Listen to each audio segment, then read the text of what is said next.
السلام علیکم مینوالو، زه یم منظور تاثیر او ډېره موده پس در سره یو خپل غزل شریک کوم. در پاګل صاحب ته د ډالۍ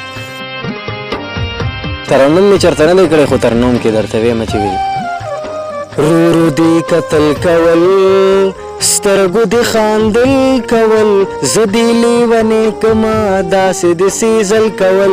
اخ اخی مړې کړم، اخی اخی مړې کړم. هو هغه شپه یخني چې وه تا چې رپېدل کول، ما په غېږ کې پټاکي رورو دې جړل کول.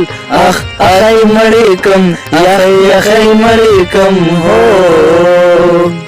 ناس چې وي تنخوا تنخوا داسې دې لیکل کول، سترګو دې منظورانن چا پسې جړل کول. اخ اخی مړې کړم، یخی یخی مړې کړم. هو څوک چې شوکوي ګلاب ازغو سره و ژوند به تېروي تودو سلګو سره، مرسه په لاسو کې ساکي شراب، زړه مې د نشه د چا لیدو سره. هر څومره که ګران شي مزلونه نن زه به پې تېرېږم سرو لمبو سره، او زه منظور خو سم دم روغ سړی ومه ستا مینه کې ګرځم لیونو سره. ډېر ښه دی، ډېر ښه دی. پاګل صاحب یو غزل ورسره شریک کړئ. تاثیر صاحب یو غزل د زوړ غزل دی، مخکې غزل مې ویلی خو غزل یې تاسو ته بیا ډالۍ کوم، تاسو ته ډالۍ وي. د یار شنې سترګې خمار یې داسې دي چې د یار شنې سترګې خمار یې داسې دي چې جوړوي په زړه کې لارې داسې دي چې ستا د ځنې صفت حکم که د شونډو، ستا د ځنې صفت حکم که د شونډو، شونډې ستا د ګلو پاڼې داسې دي چې ډېر ښه یار پاګل. ستا د ځنې صفت حکم که د شونډو، شونډې ستا د ګلو پاڼې داسې دي چې زه درتلمه خو بس پاتې شوم جانانه، زه درتلمه خو بس پاتې شوم جانانه، ستا د کلي لارې داسې دي چې ډېر ښه.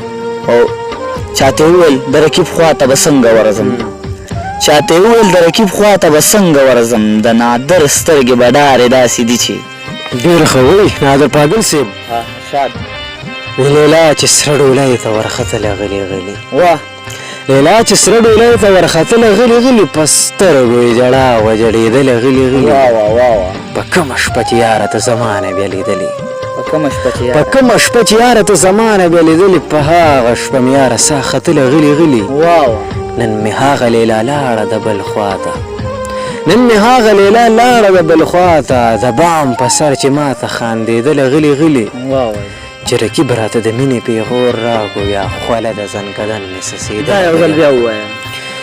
شکریا وایي چې رقیب راته د مینې پیغور راکړو، بیا خوله د زنکدن مې څڅېدله غلي غلي. ای تاثیره، ای تاثیره، نن مې داسې مخ لیدله توره شپه کې، سپوږمۍ د څوارلسمې ځلېدله غلي غلي. واه واه واه پاګل صاحب یو غزل لا سره که شریک کول. منظور تاثیر صاحب لومبنی غزل دی، لومبی مې دا غزل لیکلی و، وړوکی ونه بېکاره دومره ښه نه غلطي وپکې خو یوازې نه یم جانانه ستا غم را سره دی، یوازې نه یم جانانه ستا غم را سره دی، پرون یوازې ومه نن ګوره صنم را سره دی، یوازې نه یم جانانه ستا غم را سره دی، پرون یوازې ومه نن ګوره صنم را سره دی. نن د غزلو نه کتاب ډکوم، نن د غزلو نه کتاب ډکوم، په غر کې ناست یم قلم را سره دی. زه پاګل به د یو ځل ځان سره کومه، زه پاګل به د یو ځل ځان سره کومه، ته خبرې داسې دم را سره دی. ډېر ښه پاګل صاحب وایي فقیران او مسکینان ځان ته نږدې که. پکاس ارمان صاحب وایي فقیران او مسکینان ځان ته نږدې که، چې شي ستورې ځلنده په آخرت. ډېر ښه مننه. وایي فقیران او مسکینان ځان ته نږدې که، چې شي ستورې ځلنده په آخرت کې، و ډاکې مه وهه د بل په حق تاثیره، ډاکې مه وهه د بل په حق تاثیره، تل به ګرځې شرمنده په آخرت کې. واه واه واه واه. پاګل صاحب که غزل شریکوئ. بس منظور تاثیر صاحب نور داسې نوي نشته دی، انشاءالله په بل پروګرام کې به سره غزل ډېرې شریک کوم. اوس د خدای په امان. ډېره زیاته شکریه پاګل صاحب. اورېدونکو بل پروګرام کې بیا موږ تاسو سره ملاقات کوو. اوس منظور تاثیر صاحب تاسو نه اخلي اجازت. د الله په امان.